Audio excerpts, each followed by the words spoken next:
నాకు బంధువులు నాతో రావట్లేదు, రానవడాయన. నా స్నేహితులు నాతో రానవట్లేదు, రానవడాయన. ఎందుకంటే నువ్వు అబ్రహాము సంతానం నుంచి వచ్చావు, నువ్వు ఆల్రెడీ ఆయన వెన్నులో ఉన్నావు, నువ్వు ఆయన వెన్నులో ఉన్నావు కనుక ఆ విధంగా జరుగుతుంది. దేవునికి స్తోత్రం కలుగును గాక. లేదనుకో, నీకు ఎలాంటి పట్టింపు ఉండదు, ఎలాంటి బాధలు ఉండవు. అర్థమవుతుందా? నీకు ఏ చింత ఉండదు, హ్యాపీగా తినేసి 2 కాళ్ళు ఆరజాపుకుని పడుకుంటాడు. ఈరోజు ఎలాంటి బాధ లేదు కొంతమందికి. కానీ ఎందుకు నువ్వే బాధపడుతున్నావు? ఆమె ఎందుకు నీకే ఇన్ని బాధలు వస్తున్నాయంటే అబ్రహాం పడ్డది నువ్వు పడుతున్నావు. నీ కొత్త ఏమి కాదు, నీ కుటుంబం అంతా కూడా పరీక్షించబడే కుటుంబం. అవునా కాదా? దేవుడికి స్తోత్రం కలుగును కాదు. అబ్రహాం బయట పిలుచుకొచ్చేసాడు, బయట తీసుకొచ్చి ఏం చేస్తున్నాడు? తండ్రి వచ్చాడు, తండ్రిని కూడా పక్కన పెట్టేశాడు.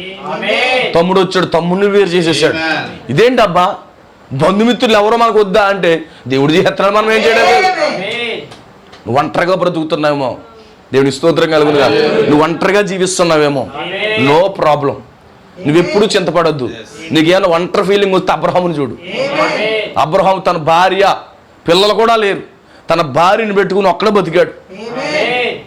ఈరోజు అన్ని పరిస్థితులు వచ్చిన తర్వాత అబ్రహాం కోసం మాట్లాడుకుంటున్నాం, కానీ అబ్రహాం పరీక్షించబడుతున్నాడు, ప్రతిరోజు బాధపడి ఉంటాడు. ఈరోజు మనలాగే బాధపడి ఉండొచ్చు, కనీసం ఎవరో కూడా భోజనానికి కూడా పిలుస్తలేదు. ఏదైనా పెళ్లి జరిగిందంటే అబ్రహాం పిలకండి అంటున్నారు, వెళ్ళేసారు, ఇంటి పేర్లలో వెళ్ళేసారు. నీకు ఉంటే అలాంటి కనీసం నిన్ను పట్టించుకుని నీ వైపు చూసేవాడు కూడా ఉండకపోవచ్చు. ఆయన ఏం బాధపడొద్దు, ఆల్రెడీ నీ తండ్రికి జరిగిందే నీకు జరుగుతుందంటే. ఆయనకి జరిగింది ఆల్రెడీ. నువ్వు అబ్రహాము కుమారుడు అయితే అబ్రహాం వలె నీ లైఫ్ ఉంటుంది. దేవుడికి స్తోత్రం కలుగును. ఆ ఒక్కని బట్టే నీ పరిస్థితి ఎలాగ ఉంది. గ్లోరీ టు గాడ్, హల్లెలూయా.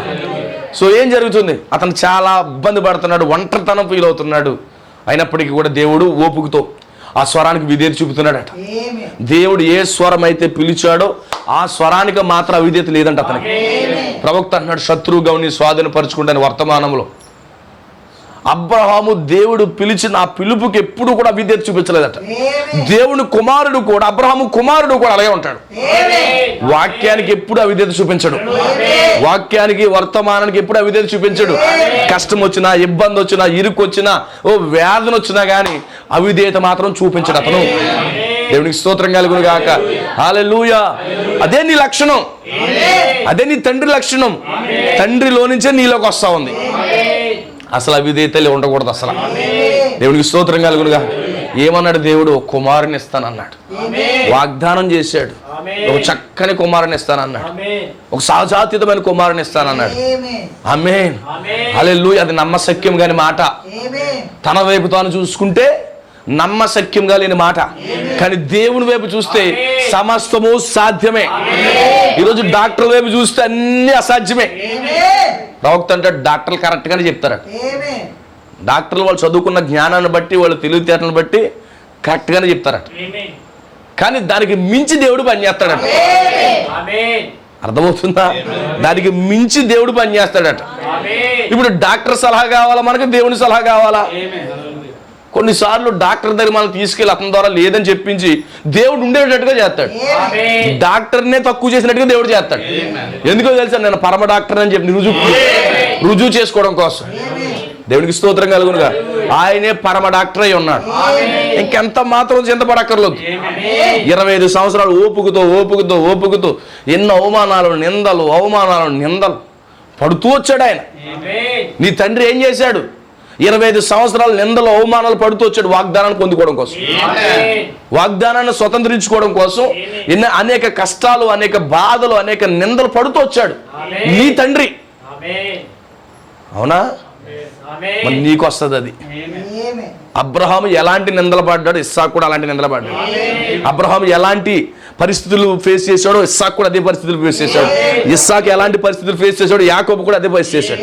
యాకోబు ఎలాంటి ఫేస్ చేశాడు, యోసేపు కూడా అదే చేశాడు. మోషే కూడా అదే ఫేస్ చేశాడు. మోషే చేసింది మళ్ళీ యెహోషువ ఫేస్ చేశాడు.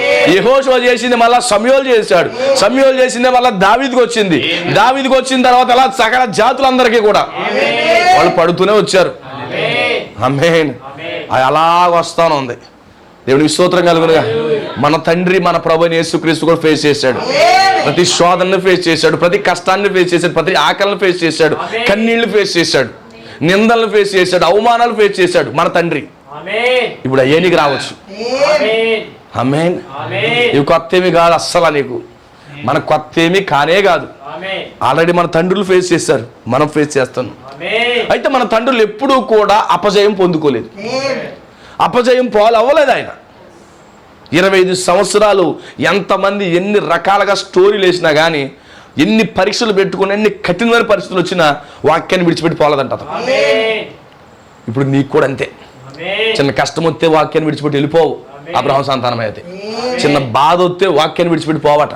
చిన్న నీకు ఏదైనా చిన్న సమస్య వస్తే వర్తమానం విడిచిపెట్టి పోవట. అలాగే నిలబడి ఉంటావట. దేవుని స్తోత్రం కలుగును గాక. అందుకే నేను మొన్నటి వారం వాక్యం చెప్పాను, నీతిమంతుడు వేర్లు కదల్చబడమట. ఒక చెట్టుకి బలమైన గాళ్ళు, తుఫాన్లు, ఇబ్బందులు, ఇరుకులు, భయంకరమైన పరిస్థితులు వస్తే ఆ చెట్టు వేళ్ళు ఇంకా లోతుగా వెళ్తాయంట. చెట్టుకి మనం అనుకుంటాం చెట్టు పడిపోతుందేమో అనుకుంటాం అంటే ఉరిగిపోతుందని. గాలి వాన రావడమే చెట్టుకు బెటర్ అట. ఆ తుఫాను గాలి 150 కిలోమీటర్లు రానివ్వండి, 40 కిలోమీటర్లు రానివ్వండి, అవి చాలా బెటర్ అంట. అవికి ఎందుకో తెలుసా? అది ఇంకా భూ లోపలికి వెళ్ళిపో పటిష్టమైపోద్దట. ఈరోజు దేవుని కుమారుడికి శోధనలో సమస్యలు రావడమే అతని జీవితం ఇంకా పటిష్టంగా మారుస్తాయి. భక్తిలోను, విశ్వాసములోను, ప్రార్థనలోను, ఉపవాసములోను, దేవుడితో నడుచుట్లోను ఇంకా చాలా చాలా బాగుంటారు వాళ్ళు. దేవుడికి స్తోత్రం కలుగును గాక. ఎంతమందికి అర్థమవుతుంది సోదరులారా? ఎంతమందికి బెటర్ అది. అందుకే నీతిమంతుడు వేర్లు కదల్చబడవట. ఎందుకండి ఆ గాలి వస్తే చెట్టు ఏమవుతుంది? ఇంకా లోపలికి వెళ్ళిపోతుంది వేరు. దేవుడికి స్తోత్రం కలుగును గాక. అందుకే మన తండ్రి వాగ్దానం నిలబెట్టుకోగలటతను. దేవుడికి ఓ విషయం తెలుసట, దేవుడు వాగ్దానం చేస్తాడట. ఆ వాగ్దానం చేసిన తర్వాత ఆ వాగ్దానాన్ని అతనికి ఇవ్వడం కోసం పరీక్షలు పెడతాడట.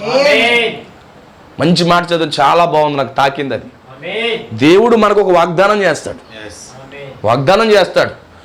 ఇప్పుడు ఆ వాగ్దానాన్ని స్వీకరించడానికి లేదా పొందుకోవడానికి నువ్వు సమర్థుడువా కాదని చెప్పి దేవుడు పరీక్షలు పెడతాడట. పరీక్ష పెట్టేది ఎవరు? దేవుడు. వాగ్దానం చేసేది ఎవరు? దేవుడే. ఇప్పుడు అతను వాగ్దానం చేస్తే వెళ్ళి సంకల గుద్దుకుని వెళ్ళిపోయి పట్టేసుకుని వెళ్ళిపోయడం లేదు. ఇప్పుడు అక్కడికి వెళ్ళడానికి దేవుడు కొన్ని పరీక్షలు పెడతాడట. ఇతను సమర్థుడా కాదా? ఒకవేళ వాగ్దానం ఇస్తే నెరవేర్చగలడా లేదా? నేను అనవసరమైన అసమర్థుడికి ఇస్తున్నానా? సమర్థవంతమైన వ్యక్తికి ఇస్తున్నానా అని చెక్ చేస్తాడట. ఇప్పుడు మనం ఏదన్నా పని అప్పగిస్తేనే ఏదో అసమర్థుడా సమర్థుడా అని చూస్తాంగా, అవునా? ఇప్పుడు దేవుడు ఒక మేలు నీకు చేయాలనుకున్నప్పుడు, ఒక వాగ్దానం నీ జీవితంలో నెరవేర్చాలనుకున్నప్పుడు నువ్వు సమర్థుడువా అసమర్థుడువా చెక్ చేయాలంటే నీకు పరీక్షలు పెట్టాలి. అబ్రహాంకి అలాగే పెట్టాడట. దేవుడి స్తోత్రం కలుగు. హల్లెలూయా. 75 సంవత్సరాల తర్వాత పరీక్షలు రాస్తున్నాడు మనోడు. ఆమేన్. 20-30 సంవత్సరాలకే పరీక్షలు రాయడానికి ఇబ్బంది పడిపోతున్నాం మనం, అవునా కదా? 20-30 సంవత్సరాలు, 40-50 సంవత్సరాలకి మనం పరీక్షలు మానేసి నేనేం చేయగలను రా అబ్బాయి, నేను కూర్చుంటాను ఇంటికాడ అని చెప్పేసి మనం సైలెంట్ కోరుకుంటాం. కానీ మన 75వ సంవత్సరంలో నుంచి ఎగ్జాములు కడతా ఉన్నాడు మనం. దేవుడికి స్తోత్రం కలుగు. ఎగ్జామ్ మీద ఎగ్జామ్, ఎగ్జామ్ మీద ఎగ్జామ్, ప్రతిరోజు ఎగ్జామ్. దేవుడు మన చుట్టూ లేపుతాడండి. మనల్ని విమర్శించి వాళ్ళు లేపుతాడు. ఎవరు లేపుతాడు? వాళ్ళు మనల్ని విమర్శిస్తున్నప్పుడు మన రియాక్షన్ ఎలా ఉంటుందో చూపిస్తాడు. మీకు అర్థమవుతుందా? మనం తిట్టేవాళ్ళు మన పక్కనే లేపుతాడు. వాళ్ళు తిడితే మన ఫీలింగ్ ఎలా ఉంటుందో దేవుడు చూడాలని. ఎంత గొప్ప పరీక్ష అండి. ఏ CBSE బోర్డు వాళ్ళు కానివ్వండి, లేకపోతే ఏ AAA వాళ్ళు కానివ్వండి, లేకపోతే NIT వాళ్ళు కానివ్వండి, ఈ MBBS సీట్ వాళ్ళు కానివ్వండి, ఎలాంటి పరీక్షలు పెట్టలేరు, అవునా? మన దేవుడు పెట్టే పరీక్షలు చాలా కష్టమైనవి. కానీ మరి విషయం ఏంటంటే ఆ పరీక్షల్లో విజయం సాధితం మళ్ళీ ఆయన తోడుకుంటాడు. ఎంత కఠినమైన పరిస్థితులు నీకు ఇచ్చినా మళ్ళీ ఆ పరిస్థితులు తప్పించుకోవడానికి ఆయనే పక్కన ఉంటాడు. ఇవన్నీ తెలిస్తే వధువు పడిపోతుందా? పడిపోదు. అందుకే ఈ కాలంలో వధువు పడిపోదు అన్నాడు. పరీక్ష పెట్టేది ఆయనే, హల్లెలూయా. మళ్ళీ తప్పించేది ఆయనే, మళ్ళీ నిలబెట్టేది ఆయనే. ఇవన్నీ పరిస్థితులకి అర్థమైంది అనుకో, పరీక్ష వస్తే మళ్ళీ చాలా సింపుల్గా ఉంటాం. వస్తాడే ఇప్పుడు రాకుండా ఉంటాడు. పరీక్ష పెట్టినాడు, స్లిప్ పోకున్నాడు. ఆయన విచిత్రం ఏంటంటే పెద్ద హార్డ్ క్వశ్చన్ ఇచ్చేది ఆయనే, మళ్ళీ స్లిప్ ఇచ్చేది కూడా ఆయన. ఏం కలాడతాడు? అంత ఇబ్బంది ఏముంటుంది? స్లిప్ వస్తుందని ఎదురు చూస్తాం, అవునా కదా? ఆల్రెడీ ఆయన స్లిప్లు ఇస్తాడు మనకి. హల్లెలూయా. అందుకే మనల్ని బాగా మళ్ళీ పాస్ చేయాలి ఆయనే. దేవునికి మహిమ కలుగును గాక. అందుకే కొంతమందిని మనకు వ్యతిరేకంగా పైకి లేపుతాడు. పైకి లేచినప్పుడు మనం దులిపేసుకుని నీ అంత చూస్తానంటలేదు. ప్రభువా నువ్వే లేపావా నాయనా, థ్యాంక్ యూ జీసస్. ఇప్పుడు నేను ఎలా ఉండాలి ప్రభువా, ఈమెతో లేకపోతే ఇతనితో ఎలా ఉండాలి నాయనా అని అడగాలి తప్ప. దేవునికి స్తోత్రం కలుగునుగా. కొన్నిసార్లు ఉద్రేకంతో మనం పడిపోతాం, అవునా కాదా?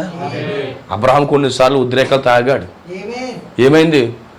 ఇంట్లో రైస్ లేదు, అయిపోయింది, కరువు వచ్చేసింది. అందుకే ఎప్పుడు గమనించండి, కరువు వచ్చిందంటే అది దిద్దుబాటుకైనా పరీక్షకైనా వస్తుంది. మన ఇంట్లో కరువు ఉందనుకుంటావు, ఏంటి ఎలాగైపోయింది పరిస్థితి అనుకోవద్దు. ప్రభువా ఇది దిద్దుబాటా లేకపోతే పరీక్ష అని దేవుడిని అడగాలి. కొన్నిసార్లు మన జీవితాల్లో మన ఇంట్లో రోగాలు వచ్చేస్తాయి, దెబ్బ మీద దెబ్బ తగులుతుంది, ఆర్థికంగా చిదిగిపోతూ ఉంటాం, ఆర్థికమైన కృంగిపోటు వస్తుంది, లేకపోతే ఇంటి పక్కలో వాళ్ళ ద్వారా వీళ్ళ ద్వారా మనకి శోధనలు వస్తాయి. ఇప్పుడు ఏం చేయాలి? అయ్యో ఎక్కడికో పోవాలనిపిస్తుంది, హిమాలయాల కంటే కుదరదు. హిమాలయాల్లో కూర్చుని బాసిపెట్టలు వేసేసుకుని ఐస్ గడ్డల మీద మనసు ప్రశాంతంగా కూర్చుంటాకి ఏం దొరకదు నీకు. ఎక్కడున్న దెయ్యాలు అక్కడ ఉంటాయి, అవునా కాదా? దెయ్యాలు అన్ని చోట్ల ఉన్నాయి. ఈరోజు ఏం చేస్తాడంటే ఇంట్లో భార్య తిట్టింది పార్కులో కూర్చుంటాడు, అక్కడ ఇంకో దెయ్యం వచ్చి కూర్చుంటుంది ఈ పక్కన. నీకు శోధన మాత్రం పోదు, గుర్తుపెట్టుకో. అది మరో రూపంలో మారుతుంది తప్ప నేను మాత్రం విడిచిపెట్టదు. నీకు అర్థమైందా?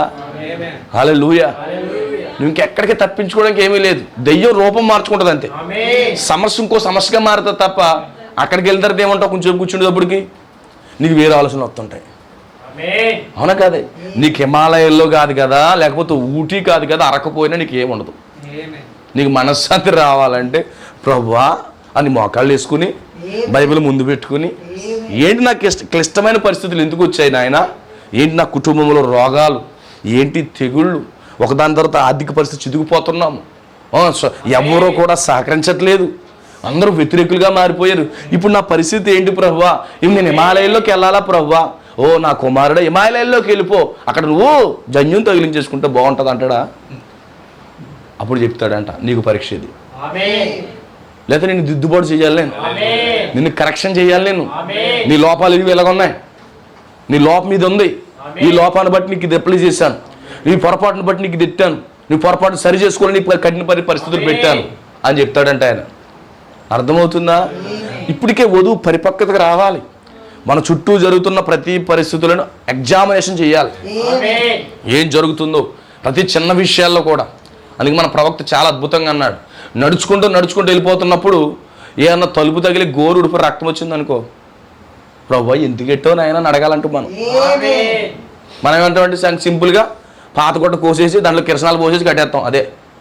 కానీ అలా కాదు, ప్రభువా ఈ చిన్న గోరింత లెగిసిపోయింది నాయన అని అడగాలట.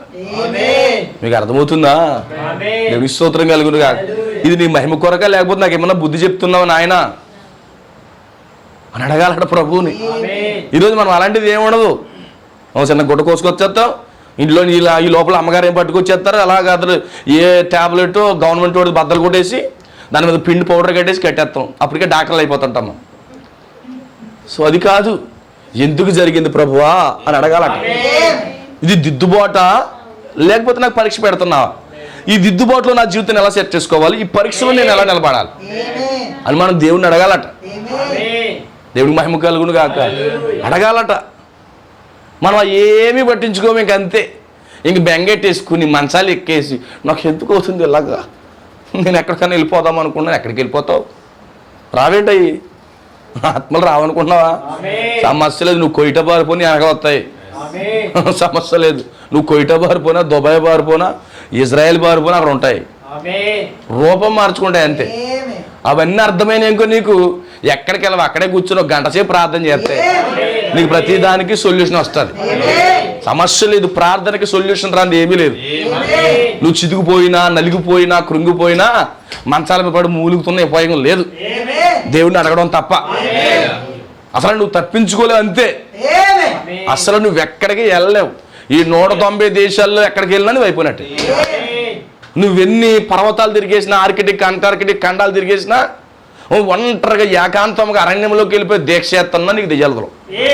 ఒకవేళ గంట సేపు ఉంటావు, మళ్ళీ పైకి వచ్చిన తర్వాత మళ్ళీ మామూలే. నీకున్న డబ్బులు బ్యాంక్ బ్యాలెన్స్లు అన్నీ అయిపోతాయి, తప్పే ఉపయోగం ఏమీ లేదు, ప్రభు దగ్గరికి రావడం తప్ప. దేవుడు పరీక్షిస్తున్నాడు. అబ్రహాముని ఎలా పరీక్షించాడో నిన్ను అలా పరీక్షిస్తాడు. పరీక్షలు వద్దన్నవాడికి ప్రమోషన్ ఉండదండి. ఉంటుందా? పరీక్షలు లేనివాడికి ప్రమోషన్ ఉండదు. ఇప్పుడు ఒకడు 8వ తరగతి చదువుతున్నాడు అనుకో, నేను ఎగ్జామ్ రాయనంటే మరో సంవత్సరం కూడా 8లో ఉంటాడు. జూనియర్లు వస్తుంటారు, వాడితో చదువుతారు, మళ్ళీ పైకి వెళ్ళిపోతుంటారు, చదువుతూ ఉంటారు, పైకి వెళ్ళిపోతూ ఉంటారు. నాకు ఎగ్జామ్ రాయనండి, నాకు ఇష్టం లేదన్నావు అనుకో, నువ్వు ఎక్కడ ఉన్నావో అక్కడే ఉంటావు. ఎగ్జామ్ ఏం చేద్దాం, మనకు ప్రమోషన్ ఇస్తుంది. ఎగ్జాములు లేకుండా మనకు కుదరదు. ప్రవక్త అంటాడు ఎగ్జాములు రాయమన్నాడు, పరీక్ష లేకపోతే అసలు నువ్వు దేవుని కుమారుడే కాదన్నాడు. ప్రవక్త అన్నాడు శోధన నాకు వద్దు ప్రభువా అని అనకూడదంట మనం దేవుడి దగ్గర. అయితే ప్రభువుని ఏమడగాలి తెలుసా? శోధన జయించే శక్తి నాకు ఈ ప్రభుని అడగాల. దేవుని కుమారుడి లక్షణం అంటది. దేవుడి స్తోత్రం కలుగునుగా. నాకు వద్దు ప్రభువా అని కుదరదు. నువ్వు ఎక్కడున్నావు? నువ్వు కార్తీక మాసంలో ఏమీ లేవు. ఇప్పుడు అంతా అదే రంగం మీద ఉంది. బ్యాగులు తగిలిచ్చేస్తున్నారు, అక్కడ పోతున్నారు, ఇక్కడ పోతున్నారు, ఉన్న డబ్బులన్నీ ఆర్పుకుంటారు. ఈ 4 రోజులు అయిపోతుంది, తర్వాత డబ్బులు ఉండక ఒక 50,000 అప్పెట్టరా, ఒక 10,000 అప్పెట్టరా, వీళ్ళ బతుకులు ఇయ్యే. ఎందుకు ఖర్చు పెట్టుకుని పాడు చేసుకోవడం? ఆ మాసం ఈ మాసం అని ఇంట్లో మాసం కొనుక్కుని తినక ఆ డబ్బులు ఉంటేని. పిక్నిక్కుల్లో మనకు మనశ్శాంతి ఏం దొరకదయ్యా. పిక్నిక్కుల్లోనూ ఈ మాసముల్లోనూ మనకి మనశ్శాంతి ఏమి దొరకదు. ఎక్కడ మనశ్శాంతి? వాక్యం తప్ప. నీకు బాగా ఫ్రీ మైండ్ వచ్చేది వాక్యం తప్ప మరి ఎక్కడ లేదండి. నువ్వు ఎంత బాధ వచ్చినా దేవుడి దగ్గరికి వెళ్ళి ఆ వాక్యం దగ్గరికి వెళ్ళి ప్రభుతో మాట్లాడుకు వస్తాడు నీకు. అంతే తప్ప అటు పరిగెట్టి ఇటు పరిగెట్టేసి మనశ్శాంతి కొరకు అది చేశాను, మనశ్శాంతి కొరకు సినిమా చూశాను, మనశ్శాంతి కొరకు 2 పెగ్గలు వేసాను, మనశ్శాంతి కొరకు అలా షికార్కి వెళ్ళి పార్క్కి వెళ్ళాను. అదా పిచ్చి మొక్కలు ఇవన్నీ కూడా. ఆమేన్. దేవుడు ఇస్తున్నాడు ఒకదాని తర్వాత పరీక్ష ఎడుతుంటాడు.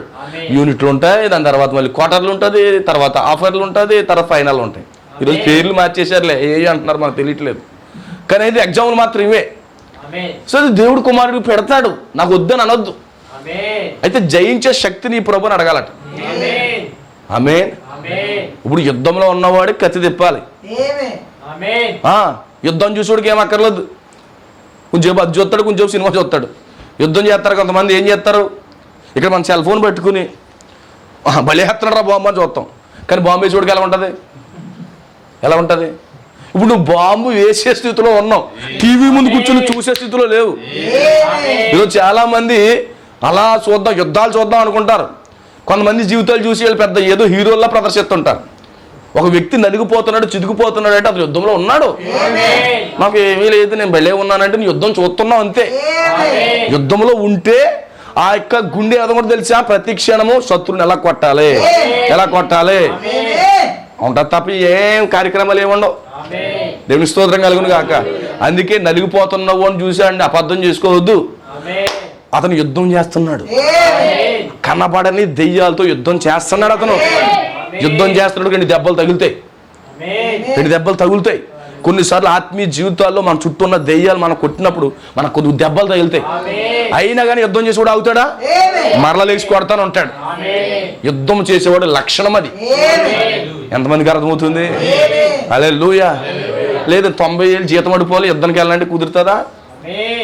చాలా మంది ఆర్మీ ఉద్యోగులు ఏమనుకుంటారంటే ఇంతమంది హోటల్ అట్టుకొస్తారు, ట్రైన్ మీద అట్టుకొస్తారు, అన్నీ ఫ్రీ అనుకుంటారు. కానీ అక్కడికి వెళ్ళి అనుక్షణము ఎప్పుడు యుద్ధం వచ్చినా రెడీగా ఉండాలి.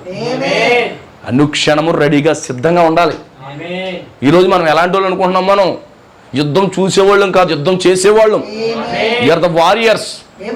దేవుని స్తోత్రం కలుగును గాక. నిరంతరము కూడా మనం పోరాడేవాళ్ళమే. ఆమేన్.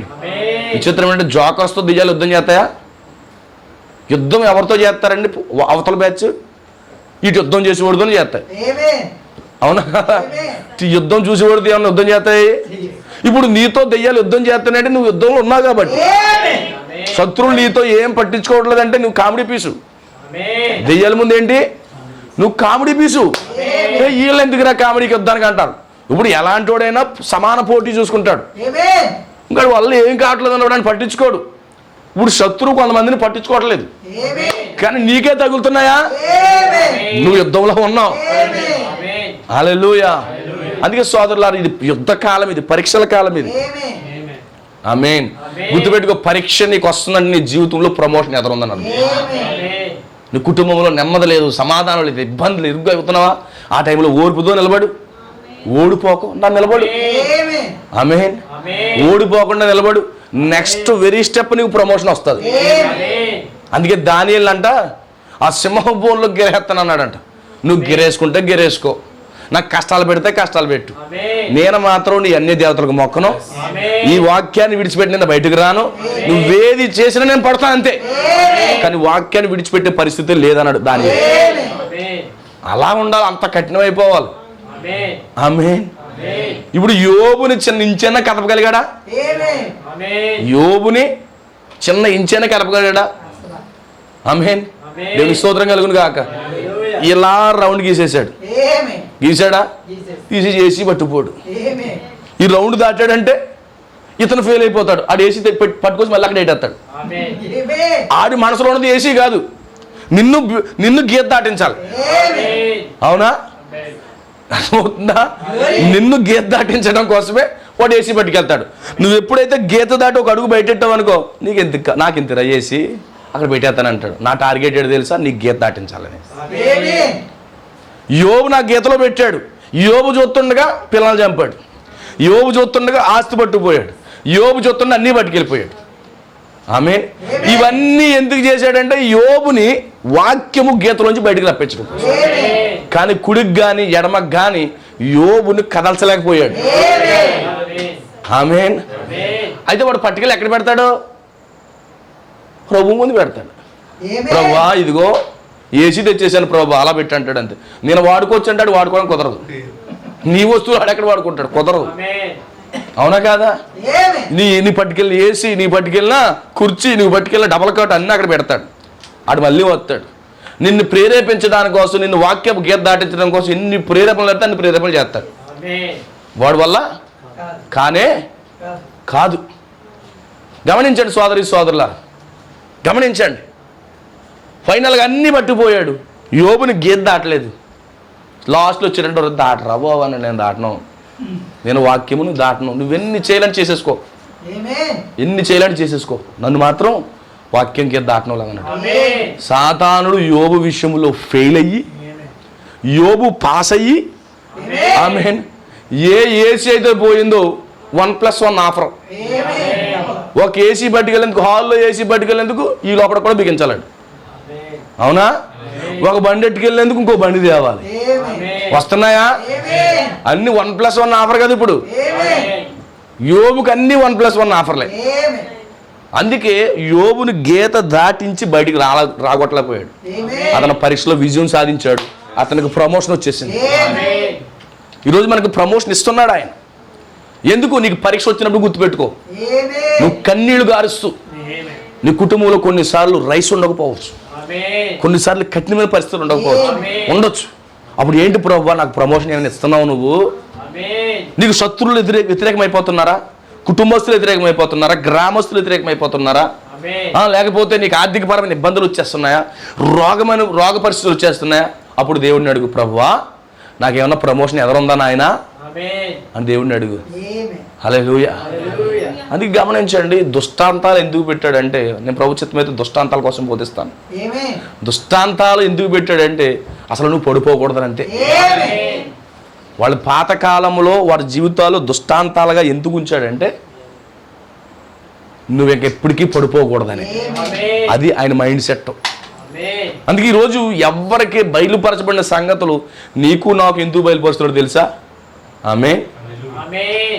అబ్రహాం కింద బయలుపరచలేదు. అబ్రహాము నమ్మిందని అలాగే వెళ్ళిపోయాడు. దేవుడు మధ్యలో వస్తాడు, హెల్ప్ చేస్తాడు, మళ్ళీ అవిశ్వాసంలోకి వెళ్తున్నాడు, దేవుడు పైకి లేపేస్తాడు. ఈ సంగతులు ఏమీ తెలియదు, కానీ మనకు తెలుసు. ప్రభు వచ్చి మళ్ళా లేపుతాడు, మరలా మనం ప్రోత్సహిస్తాడు, ఆయన మన పక్షంగా యుద్ధం చేస్తాడు అని మనకు తెలుసు. శత్రువు ఎలా మన ఢీ కొట్టినా, ఎలా మన మీదకి వచ్చినా ఆయనే మరలా వచ్చి మరలా రంగం మీదకి వచ్చి మనల్ని కాపాడుతాడన్న సంగతి మనకు తెలుసు, వాళ్ళకి తెలియదు. అయినప్పటికీ వాళ్ళు నిలబడ్డారు. కానీ ఈ సంగతులన్నీ తెలిసి మనం ఇంకా స్ట్రాంగ్గా నిలబడాలి. ఈరోజు మనం అంతే స్పెషల్ పీపుల్స్. ఇన్ని విషయాలు వాళ్ళకి వెళ్ళండి. దేవుడే పైకి లేపుతాడు, దేవుడే పైకి లేపుతాడు, మళ్ళా దేవుడే వచ్చి శోధన జయించే శక్తిని ఇస్తాడన్న సంగతి వాళ్ళకి తెలియదు. ఈరోజు మనకు తెలుసు. దేవునికి స్తోత్రం కలుగును కాక. అందుకే అబ్రహాము 25 years ముసలితనంలో పరీక్షలు ఎదుర్కొంటున్నాడు. ఆమేన్. తన భార్య కూడా ముసలితనంకి వచ్చేసింది. వీళ్ళ కుటుంబం అంతా పరీక్షలు ఎదుర్కొంటా ఉన్నారు. దేవుడికి స్తోత్రం కలుగును గాక. పరీక్షలు ఎదుర్కొంటూ ఉన్నారు. చాలా దాడి చేస్తుంది ఇది. మరణం అని ముళ్ళు ఎక్కడన్నట్టు ఉంది. వెలిగించండి, దాన్ని చంపండి శీఘ్రంగా. సాతాను కాళ్ళ కింద తొక్కించండి. చూసా కిందకి వెళ్ళి పర్వాలేదు. దేవుడికి మహిమ కలుగును కాక. గమనించండి, 25 సంవత్సరాలు పరీక్ష పెట్టి అప్పుడు చక్కటి కుమారుని దేవుడు ఇచ్చాడట. ఎందుకు దేవుడు 25 సంవత్సరాలు ఇచ్చాడంటే ఇతను సమర్థత దేవుడు తెలుసుకోవాలి. ఈరోజు దేవుడు ఏదైనా ఇస్తే దేవుడి విలువ మనకు తెలియదండి. అందుకే దేవుడు కొంతకాలం మనకు వెయిట్ చేపిస్తాడు. కొంతకాలం వెయిటింగ్ ఉంటుంది మనకి. ఆ వెయిటింగ్లో దేవుని యొక్క విలువ తెలుస్తుంది. వెంటనే దేవుడు స్వస్థ ఇచ్చడానికి దేవుడి విలువ తెలియదు. దేవుడు అందుకే డిలే చేసి అప్పుడు స్వస్థ ఇస్తాడు. కొన్నిసార్లు మన జీవితం నలగొట్టి మరిస్తాడు. కొన్నిసార్లు పరీక్షించి దేవుడు పెడతాడు. కొన్నిసార్లు చూసి అసహనం వచ్చేసి నేను తాడుగట్టించుకుంటా వెళ్ళిపోతానంటారు కొంతమంది. తట్టుకోలేరు. దేవుడు చేసేంత వరకు తట్టుకోలేరు. చూసి అయిపోతూ ఉంటారు. కానీ దేవుడు చేసినా చెయ్యకపోయినా నాకు వాక్యమే కావాలని నిలబడి కూడా అబ్రహాము సంతానం 25 సంవత్సరాలు వెయిట్ చేసి ఒక అద్భుతమైన కుమారుని పొందుకున్నాడు. సాజాతీతమైన కుమారుడు అతను. అది మొదటి పరీక్ష. అందుకే అబ్రహాముకు 2 అంతల పరీక్షలు పెట్టాడట. మనకు 2 అంతల దీవెనలు కావాలంటే 2 అంతల పరీక్షలు ఉంటాయి. ఎన్ని పరీక్షలు రాస్తే అంత దీవెన ఉంటారు. అందుకే ఇప్పుడు ఏం చేశాడు, కుమారుడు వచ్చేసాడు. కుమారుని ఆడిస్తూ ఉన్నాడు, లాలిస్తూ ఉన్నాడు, ప్రేమిస్తూ ఉన్నాడు. 12 సంవత్సరాలు వచ్చేటప్పుడు మళ్ళీ దేవుడు పిలిచాడు. ఏంటి ప్రభువా, నా మళ్ళీ పరీక్షల టైం అయిపోయింది అన్నాడు. ఏ పరీక్ష ఆయనకి ఫైనల్ పరీక్ష అన్నాడు. వచ్చేస్తున్నాను పరీక్షకి. ఎందుకంటే దేవుడి కుమారుడికి పరీక్షలు అంటే ఇష్టం, శోధనలు అంటే చాలా ఇష్టం. అందుకే నేను చాలా ఇష్టపడతాను. ఒక సంఘకాలపు దోత అంటాడు, ఈ రోజు ఒక్క శోధన కూడా రాలేదు నాయన, ఏనని విడుదలేసావా అన్నాడట. ఏదైనా మనకు ఒక్క చిన్న శోధన తగిలిందంటే మాత్రం కోడిపెట్ట కూసినట్టుగా కూసేస్తాం, మూలికెత్తుంటాం. అవునా కదా? ఆ కోడిపెట్ట ఏం చేస్తుంది, ఇంకెలాగే నడుస్తుంది, 2 అడుగులు వేసుకుని నడిపోతుంది. మనకు అలాగే అయిపోతుంది. ప్రతి కుటుంబ ప్రార్థన దగ్గరికి వచ్చేటప్పటికి ప్రభువుని అడిగేవాడంట, ఏంటి ప్రభువా నన్ను వదిలేసావా, ఒక్క శోధన కూడా లేదేంటి ప్రభువా, నాకు చిన్న పరీక్ష కూడా పెట్టలేదేంటి నాకు అని దేవుడిని అడిగేవాడట. అలాగే అడిగే భక్తులు ఉన్నారా? ఆమేన్. ప్రభువా నన్ను ఏమీ తాగకూడదు ప్రభువా, ఇవాళ అలా రోడ్డు మీదకి వెళ్తాను ప్రభువా, నాకు ఏమీ తగలకూడదు ప్రభువా, ఎలాగెళ్ళాను అలాగే వచ్చేయాలి ఆయన, అలాగ అనుకుంటాం మనం. కానీ ఇలా ప్రార్థన చేసే వాళ్ళు ఉన్నారంటారా? ఆమేన్. దేవుడికి స్తోత్రం కలుగును గాక. ఈరోజు అబ్రహాము సంతానం ఏదో చెప్తాను ఎక్కడికి వెళ్ళిపోయింది వర్తమానం. ప్రభు చిత్తమైతే దీన్ని విడిచిపెట్టను. చాలా అద్భుతమైన మెసేజ్ నా లోపల ఉంది. ఆమేన్. దేవుడికి స్తోత్రం కలుగును గాక. సో అబ్రహాము యొక్క జీవితం ఈ రోజు మన జీవితం అండి. ఆ ఛాయల్లో మన తండ్రి జీవితం మనం జీవిస్తున్నాం. సేమ్ అదే లైఫ్ మనకు ఉంటుందండి. అతని దీవెనలే మన దీవెనలు, అతని ఆశీర్వాదాలే మన ఆశీర్వాదాలు. అయ్యే తీసుకుంటామా? అతని పరీక్షలే మన పరీక్షలు. అవునా కాదా? ఈరోజు మనకి ఏంటంటే దీవెనలే కావాలి, పరీక్షలు వద్దు. ఈరోజు ఎవరో చెప్తుంటారు, పరీక్షల కోసం చెప్తుంటారు, నువ్వు ఎలాగ ఉండాలనుకుంటున్నావు అంటారు. భూమి మీద ఏమో ధనవంతుల్లాగంట, పరలోకంలో లాజర్లాగా ఉండాలట. అంటే ఆల్టర్నేటివ్ అనమాట. ఎక్కడ బాగుండాలి అక్కడ బాగుండాలి. కొంతమంది ఆలోచనలు ఎలా ఉంటాయట, అవి ఎంత మాత్రమో కుదే పని కాదు.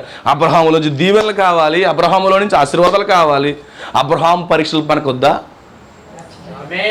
అబ్రహాము శరీర మార్పు మనకు కావాలి. అబ్రహాము శరీర మార్పు కొరకు ఎంత ప్రయాసపడ్డాడో మనకు వద్దా?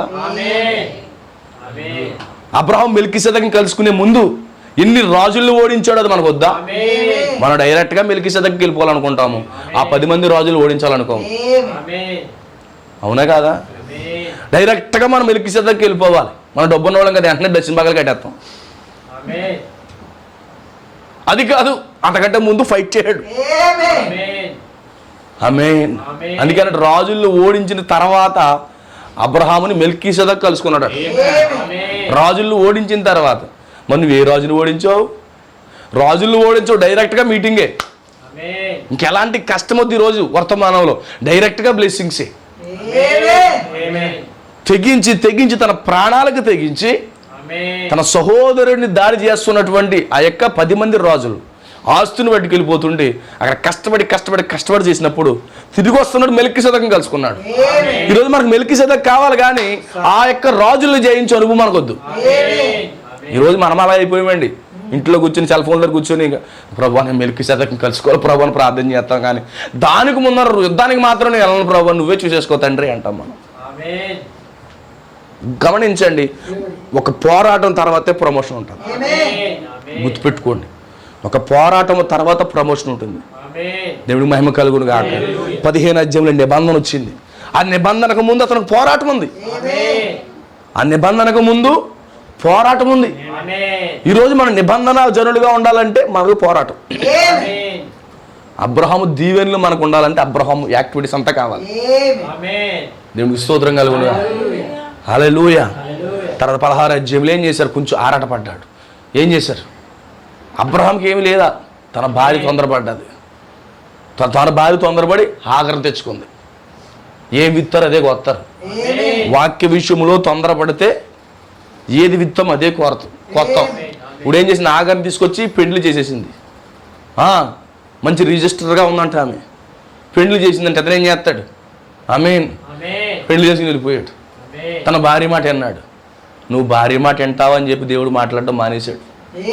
ఎన్ని సంవత్సరాలు? 13 సంవత్సరాలు మాట్లాడలేదట. అవునా? ఒకరోజు దేవుడు మనతో మాట్లాడకపోతే మన ప్రాణం గిలగల కొట్లాడిపోతుంది. అలాంటి వాళ్ళు ఎవరైనా ఉన్నారా? ఒక్కరోజు దేవుడు మీతో మాట్లాడకపోతే అంత బాధ వచ్చే ప్రజలు ఉన్నారా? ఆమేన్. 13 సంవత్సరాలు దేవుడు మాట్లాడలేదంటండి. మాట్లాడిపోయి ఆయన వస్తాడు, నేను అలా పోతాను నాకే అనుకునే వాళ్ళు ఉన్నారు. ఈరోజు మాట్లాడకపోతేనే బెటరు అనుకునే వాళ్ళు ఉన్నారు. మాట్లాడితే అస్తమాలు ఏదోటి అంటాడు. కూటానికి వెళ్ళకపోతేనే బెటరు ఏదోటి అంటాడు, ఖండించేస్తాడు. నేను మిక్సలర్ తినేస్తానులే, మిక్సలర్లో తగలవేమో రాళ్ళు నీకు, అవి తగులుతాయి, నువ్వు తీసుకోకంతే నువ్వు క్యాచ్ పట్టేసి పక్క వాళ్ళ మీద దోచేస్తే నీకేస్తుంది. చిన్నప్పుడు జారీ బాల్ ఉండేది, అవును కదా? ఒకడు ఏం చేస్తాడంటే తగిలించుకోవడం కోసం ఎవరిని పట్టేసుకుంటాడు, ఇటు వెనకాల ఉంటాడు, అవునా కదా? ఆడు కొట్టుకోడు ఏం చేస్తాడు తెలుసా? నువ్వు ఇటు ఇటు జరుగుతాడు, చూస్తే టాప్ అని కొడతాడు. నువ్వు ఎవరిని తగ్గట్టుకున్నాడు పక్క జరుగుతాడు, నీలో కొడతాడు. ఈరోజు అలాగైపోయింది పరిస్థితి. దేవుడికి స్తోత్రం కలుగును గాక. హల్లెలూయా. 13 సంవత్సరాలు అతనితో మాట్లాడలేదట. ఈరోజు మాట్లాడకపోతే ప్రాణం గిలగల కొట్లాడిపోవాలండి. వాక్యం లేకపోతే, సహవాసం లేకపోతే, దేవుని ప్రేమ కొదువవుతే మనం బాధపడాలి. ఎంత వేదనో తెలుసా? ఆమేన్. దేవుడితో మీటింగ్ గొప్పదండి. ఒక క్లోజ్ ఫ్రెండ్ ఒక రోజు మాట్లాడకపోతే ఎంత బాధ వస్తుందో తెలుసా? అవునా కదా? మీ స్నేహితులు ఉండొచ్చు, ఒక 2 రోజులు ఒకళ్ళు ఫోన్ చేసుకోకపోతే ఎంత బాధ ఉంటుందో తెలుసు. వాళ్ళు నిజంగా నీ స్నేహితుడిని ప్రేమిస్తే అతను నీకు ఫోన్ చేయకముందే నువ్వు ఫోన్ చేస్తావు. అతను చేస్తా చూస్తానులా అనుకున్నాడు. నిజమైన ఫ్రెండా? కాదు. ఆడు చేయకపోతే నేను చేస్తాడు, బిజీగా ఉన్నాడేమో అనుకుని చేస్తారు కొంతమంది ఫ్రెండ్స్. అవునా? కొంతమంది బెట్టి చేసి వాళ్ళు ఏమని చెప్తారు, చూద్దాంలే ఆడికి ఎంత ఉన్నప్పుడు నాకెంత ఉంటుంది అంట. దేవుని స్తోత్రం కలుగునుగా. అది నిజమైన స్నేహం కాదు. కానీ నిజంగా నువ్వు దేవుడిని స్నేహం చేస్తే, ప్రభువా నాతో మాట్లాడవా, నాతో మాట్లాడవా, నాతో మాట్లాడవా అని అడగాలట. కొన్నిసార్లు అంట దేవుడు మన ప్రార్థన ఆలకించడట. ప్రార్థన ఎంత చేసినా దేవుడు ఆలకించడట. ఇంకా ఆలకించట్లేదు కదా, ఇంకెంతసేపు చేయను, నేను ఇంక చేయను అని మనం లెగ్గకూడదట. మరలా మోకాళ్ళు వేసి నా ప్రార్థన ఇంటికి ఆలకించట్లేదు నువ్వు అడగాలంట. మళ్ళీ ఇవన్నీ లోపల నుంచి తీసుకొస్తాడు దేవుడు. నా ప్రార్థన ఆలకించట్లేదు కదా ప్రభా, ఇంక నేను ఎందుకు చేస్తాం, ఇంకా నేను పట్టించుకున్నాడు ఎందుకని మనం పోతాం. కానీ మరలా అబ్రహాము లాంటి వాడు అయితే, నిజమైన విశ్వాసులకు తండ్రి అయితే, ప్రభా నువ్వు ఎందుకు నాతో మాట్లాడట్లేదు, రీజన్ ఏంటి అని అడుగుతాడు. 2 రకాల ప్రార్థనలు ఉన్నాయి. వినకపోతే మానేయడం కాదు, ఎందుకు వింటలేదో నాకు చెప్పు ప్రభు అని అడగాలని. మళ్ళా 13 సంవత్సరాలు ఏం చేశాడు? ఎందుకు మాట్లాడట్లేదు, నేను వాగ్దానం చేస్తే నువ్వు నమ్మలేదు దాన్ని, నీ భార్య చెప్పినట్టు వెళ్ళిపోయావు, అందుకే మాట్లాడలేదు. 11 సంవత్సరాలు మాట్లాడలేదు. ఇప్పుడు ఫైనల్గా మళ్ళీ ప్రత్యక్షమయ్యాడు. ఈ లోపల పశ్చాత్తాపం ఉండాలి. దేవుడు నీకు తిరిగి నీతో మాట్లాడాలంటే పశ్చాత్తాపం ఉండాలి. మనం ఎలా పడితే అలా బ్రతికేసి, ఎలా పడితే అలా జీవించేసి డైరెక్ట్గా దేవా నాతో మాట్లాడంటే మాట్లాడండి. నువ్వు చర్చికి రావచ్చు, కూర్చోవచ్చు, ఆమెను చెప్పొచ్చు, అల్లు చెప్పొచ్చు, కానీ అది జరగదు. నువ్వేదైతే దేవుడికి దూరం అయ్యావో, ఏ సందర్భాన్ని బట్టి అయితే దూరం అయ్యావో, నువ్వు ఖచ్చితంగా మోకాళ్ళేసి లార్డ్ ఫర్గివ్ మీ, నన్ను క్షమించని పశ్చాత్తాపడితే తప్ప దేవుడు తిరిగి మాట్లాడు. పాస్టర్ నమ్మించేచ్చు, నేను ఆమెలు చెప్పేస్తే నమ్మేస్తాడు అనుకుంటారేమో. మీకన్నీ తెలివితేటలంటే కూర్చున్న వాళ్ళకి, నిలబడిన వాళ్ళకి ఇంకెన్ని తెలివితేటలు ఉంటాయి. నా సంగతి మీకు తెలుసు. దేవుని స్తోత్రం కలుగును కాక. హల్లెలూయా. ఇలా 2 చేతులు ఎత్తి ఆమెను చెప్పేస్తే నేను ఎత్తనాడేమో అనుకుంటాను. అస్సలు నన్ను ఖచ్చితంగా. ఎందుకంటే గమనించండి, మనం ఏదో ఇష్టానుసారంగా బ్రతికేసి ఇష్టానుసారంగా జీవించేసి మళ్ళీ వచ్చేసి మళ్ళీ వాక్యం ఎత్తంటే కుదరదండి. మోకాల మీద పడి లార్డ్ ఇదిగో నా పొరపాటు, ఇదిగో నేను ఆ యొక్క స్త్రీతో వెళ్ళిపోయాను, లేదా పురుషుడితో వెళ్ళిపోయాను, నేను అలాంటి పాపంలో ఉన్నాను, నన్ను క్షమించు క్షమించు క్షమించు అని చెప్తే అప్పుడు మాట్లాడడం మొదలు పెడతాడు తప్ప. ఆమేన్, హల్లెలూయా. అప్పుడు మాట్లాడటం మొదలు పెడతాడు తప్ప కొన్నిసార్లు నీతో మాట్లాడ్డా ఆయన. నువ్వు పశ్చాత్తాపడకుండా ఎన్ని కోటాల్లో కూర్చున్నా నీతో మాట్లాడు. గుర్తుపెట్టుకోండి, పశ్చాత్తాపడితేనే దేవుడు నీతో మాట్లాడు. దానికి వంకేటంటే పాస్టర్ గారు సరిగా వాక్యం చెప్పట్లేదు, ఇదో రకమైన వంకలు ఉంటాయి. అయినా లెక్కలేదు నాకు. మీ సర్టిఫికేట్ నాకు అక్కర్లొద్దు. పాస్టర్ గారు బాగా చెప్తున్నాడో లేకపోతే బాగా చెప్పట్లేదో మీ సర్టిఫికేట్ నాకు వద్దు. సైతానికి కూడా సర్టిఫికేట్లు ఎత్తదట. పౌలు గారికి ఏమంటుంది, అయ్యో పౌలు గారు బళ్ళే రక్షణ సువార్త ప్రకటిస్తున్నాడని సర్టిఫికేట్ ఎత్తుందంట. వెళ్ళు దేవ నీ సర్టిఫికేట్ నాకెందుకు అన్నాడు. ఈరోజు బళ్ళే చెప్పాడు వాక్యం, చాలా లోతుగా చెప్పాడు, నీ సర్టిఫికేట్ నాకు అక్కర్లొద్దు. ఆమేన్, హల్లెలూయా. ఖచ్చితంగా నువ్వు పశ్చాత్తాపడి ప్రభు చెంతకు రావాలి. అప్పుడు నీతో మాట్లాడతాడు తప్ప లేకపోతే మాట్లాడేది ఏమీ లేదు. మనం ఎలా పడితే అలా బతికేసి ఎలా పడితే అలా జీవించేసి డైరెక్ట్గా చర్చలో కూర్చున్న ప్రమాదం ఏంటో. నువ్వు చర్చ అటెండెన్స్ తప్ప నీకు ఎలాంటిది ఏముండదు. నీకు ఆ కూటమి వల్ల ఎలాంటి బెనిఫిట్స్ ఏముండవు. ఇలా ఆదివారం కాబట్టి వెళ్ళకపోతే బాగోదు, పాస్టర్ గారు 2 వారాలు చూస్తాడు, 3వ వారం అడిగేస్తాడు కాబట్టి కుదరదు. నువ్వు పాస్టర్ గారిని మౌలు చేయొచ్చు కదా, దేవుడిని మౌలు చేయలేవు. దేవుని మౌలు చేయలేవు. అందుకే ఏం చేయాలి తెలుసు, ప్రభువా ఇదిగో నన్ను క్షమించు, నా పొరపాటు అయిపోయింది, నన్ను క్షమించు, నా తప్పు అయిపోయిందని చెప్పి మోకాల మీద పడిన తర్వాత దేవుడు మాట్లాడడం మొదలు పెడతాడు. పశ్చాత్తాపమే ఈరోజు దేవుడిని మనకు దగ్గర చేస్తుంది. పశ్చాత్తాపడాలి. చిన్న పొరపాటు చేసినా పశ్చాత్తాపడాలి, చిన్న పొరపాటు చేసినా పశ్చాత్తాపడాలి. మనం ఎన్నెన్నో పెద్ద పొరపాట్లు చేసినా దాన్ని లెక్క చేయదు. అవునా? చిన్న అబద్ధం ఆడితేనే ప్రవక్త తన భార్యకి చెప్పి నేను వస్తాను లేదా లేదు, నేను ప్రార్థన చేస్తాకెళ్తున్నానని చెప్పేసి వెళ్ళిపోడు. దేవుడు వచ్చి మాట్లాడేటప్పుడు నేను క్షమించాను అనేంతవరకు లేచాడా? ఏం అబద్ధం ఆడాడు? ఇన్కమ్ ట్యాక్స్ ఎవరు ఫోన్ చేస్తే ఇంట్లో లేనని చెప్పాడు. అవునా కాదా? చిన్న అబద్ధానికే దేవుడు వేషధారని పిలిస్తే ప్రవక్త లాంటి వ్యక్తిని ఈరోజు మన పరిస్థితి ఏంటో. హల్లెలూయా. పాలకొల్లో ఉండి రాజమండ్రిలో ఉన్నామంటాం. అవునా? పాలకొల్లు ఉంటాం మనం, మేము పక్కనే ఉన్నాం, 2 నిమిషాలు వచ్చేస్తామంటాం. ఇన్ని అబద్ధాలు ఆడతాం. ఎవడన్నా అప్పులోడు ఫోన్ చేయడంటే రేపే నీకు అకౌంట్లో కొట్టేస్తానని చెప్పి ఫోన్ స్విచ్ ఆఫ్ పెడతాం. ఈ చిన్న చిన్న అబద్ధాలు అనుకుంటున్నాం, చాలా పెద్ద అబద్ధాలు. మరి ఇంకా భయంకరమైన విచారాలు లోకవిధమైన కార్యాలు చేస్తున్నప్పుడు మరి ఆ విషయాల్లో మనకు పశ్చాత్తాపడొద్దా? పశ్చాత్తాపడకుండా ప్రభు సన్నిధిలో కూర్చుంటే అవుతుందా? జరగదండి. ఇప్పుడేమైంది? అబ్రహాం పశ్చాత్తాపడాలి, దేవుని కుమారుడు పశ్చాత్తాపడాలి, దేవుని పిల్లలు ఖచ్చితంగా పశ్చాత్తాపడాలి. అబ్రహాం పశ్చాత్తాపడుతున్నప్పుడు మనం పడాలి. అతి చిన్న విషయంలో ప్రతి పొరపాట్లు మనం చెక్ చేసుకోవాలి. ఉదయం లేచినప్పటి నుండి సాయంకాలం వరకు మన జీవితంలో జరుగుతున్నన్నీ కూడా ఎగ్జామినేషన్ చేసుకోవాలి. ప్రభా నేను పడిపోయాను, నన్ను క్షమించు ప్రభా, నాతో మాట్లాడు, నన్ను దర్శించు ప్రభు అంటే దేవుడు దర్శించి మాట్లాడతాడు. అంతే తప్ప మాట్లాడకపోతే కుదురుతుంది ఏంటి? మాట్లాడు అంటే కుదరదు. ఇప్పుడు వచ్చాడు 13 సంవత్సరాలు అతని జీవితంలో బ్లాక్. ఈరోజు చాలా మంది జీవితాలు సంవత్సరాలు వాళ్ళ జీవితంలో శూన్యం తప్పేమీ లేదు. హల్లెలూయా. దేవుడు మాట్లాడితే నీకు ఎలా ఉంటుందో తెలుసండి. ఆ సంతోషమే వేరు, ఆ ఆనందమే వేరు. అది ఆర్టిఫిషియల్గా వచ్చేది కాదు. అది హృదయంలో నీకు ఏమున్నా లేకపోయినా, గంజి ఉన్నా గంజి లేకపోయినా నీ సంతోషమే వేరుగా ఉంటుంది. దేవుడు మాట్లాడినప్పుడు, దేవుడు మాట్లాడుకుంటే నీకు ఎన్నున్నా ఉపయోగం లేదు. దేవునికి స్తోత్రం కలుగును కాక. ఆ తర్వాత వచ్చాడు పశ్చాత్తాపడిన తర్వాత మళ్ళీ అతని జీవితంలో గెలిచేద్దే వచ్చాడు. పశ్చాత్తాపము దేవుని తీసుకొస్తుంది. ఆమేన్. నీ కన్నీళ్లు దేవుని తీసుకొస్తుంది దగ్గరికి. ప్రభు నన్ను మన్నించు, నన్ను క్షమించు అన్నప్పుడు దేవుడు వస్తాడు. వచ్చాడు మరలా వచ్చాడు. అబ్రహామా ఎలాగొచ్చాడంట? ఒక తల్లిలాగా వచ్చాడట. కుమారుడు ఏమయ్యాడు? ఏడ్చి ఏడ్చి ఏడ్చి ఏడ్చి తన శక్తి అంతా పోయింది, ఆకలితో ఉన్నాడు. ఇప్పుడు ఎలా రావాలైనా? తండ్రిలా తల్లిలా రావాలి. ఎల్షద్దలాగా వచ్చాడు, బలమైన రొమ్ములు గల దేవుడు. బ్రెస్టెడ్ వన్ అన్నాడు. ఆమేన్. ఎందుకు? ఇప్పుడు స్ట్రాంగ్ ఫీడింగ్ ఇవ్వడానికి వచ్చాడు. అలసిపోయి ఉన్నాడు, ఏడ్చాడు ఏడ్చాడు, కన్నీళ్ళు గార్చాడు. నన్ను మన్నించు ప్రభువా అని ఏడ్చాడు. దేవుడు దిగొచ్చేసాడు. నువ్వు అలా రా, నీ దగ్గరికి ఎల్షద్దా వస్తాడు. నీకు ఎల్షద్దా అనుభవం కావాలంటే నువ్వు కన్నీళ్లతో పశ్చాత్తాపడాలి. అబ్రహాంకి ఎల్షద్దా ఊరికి వచ్చేసాడా? అతను పశ్చాత్తాపం కలిగిన జీవితాన్ని కలిగి ఉన్నాడు, ఎల్షద్దా వచ్చేసాడు.